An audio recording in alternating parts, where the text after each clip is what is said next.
একটি ছোট্ট গ্রামে একটি খুব গরিব পরিবার থাকতো। পরিবারে ছিল বাবা, মা, এক মেয়ে এবং দুই ছেলে। তাদের সংসার ছিল খুবই অভাবের, কিন্তু ভালোবাসা আর পরিশ্রমে ভরা।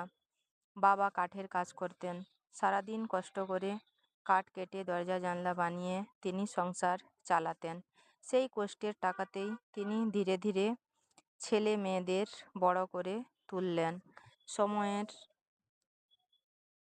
সময়ের সাথে সাথে বড় ছেলে বড় হয়ে বিয়ে করলো। কিছুদিন পরে মেয়েরও বিয়ে হয়ে গেল। এরপর ছোট ছেলেও নিজের পছন্দে ভালোবেসে বিয়ে করলো। যদিও সংসার গরিব ছিল, তবুও সবাই মিলেমিশে সুখে থাকার চেষ্টা করত। কিন্তু সুখ যেন এই পরিবারের বেশি দিন টিকল না। হঠাৎ একদিন বাবা গুরুতর অসুস্থ হয়ে পড়লেন। অনেক চেষ্টা করা হলেও শেষ পর্যন্ত তিনি মারা গেলেন। বাবার মৃত্যুর পর পুরো সংসারের দায়িত্ব যেন মায়ের কাঁধে এসে পড়ল। কিছুদিন পর আবার এক বড় দুঃখের ঘটনা ঘটল।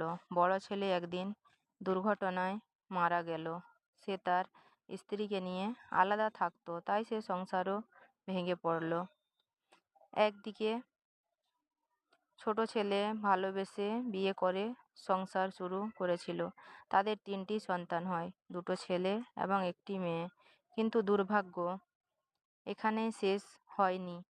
একদিন ছোট ছেলের স্ত্রী অন্য একজনের সাথে পালিয়ে গেল, নিজের 3টি ছোট বাচ্চাকে ফেলে রেখে। ছোট ছেলে ঠিকমতো কাজও করতো না, ফলে সংসারের সব দায়িত্ব আবার সেই বৃদ্ধা মায়ের উপর পড়ে গেল। তিনি মানুষের বাড়িতে বাড়িতে কাজ করে কোনো রকমে সংসার চালাতে লাগলেন। সেই টাকাতেই তিনি নাতি নাতনিদের খাওয়াতেন, পড়াতেন এবং বড় করার চেষ্টা করতেন। বৃদ্ধা মায়ের চোখে সব সময় দুঃখ থাকতো, কিন্তু নাতি নাতনিদের জন্যে তিনি কখনো হাল ছাড়েননি। অনেক কষ্টের মধ্যেও তিনি তাদের মানুষ করার স্বপ্ন দেখতেন। এই গল্পটি আমাদের শেখায়, জীবনে যতই দুঃখ আসুক, একজন মায়ের ভালোবাসা আর ত্যাগ সব কিছুর চেয়ে বড়।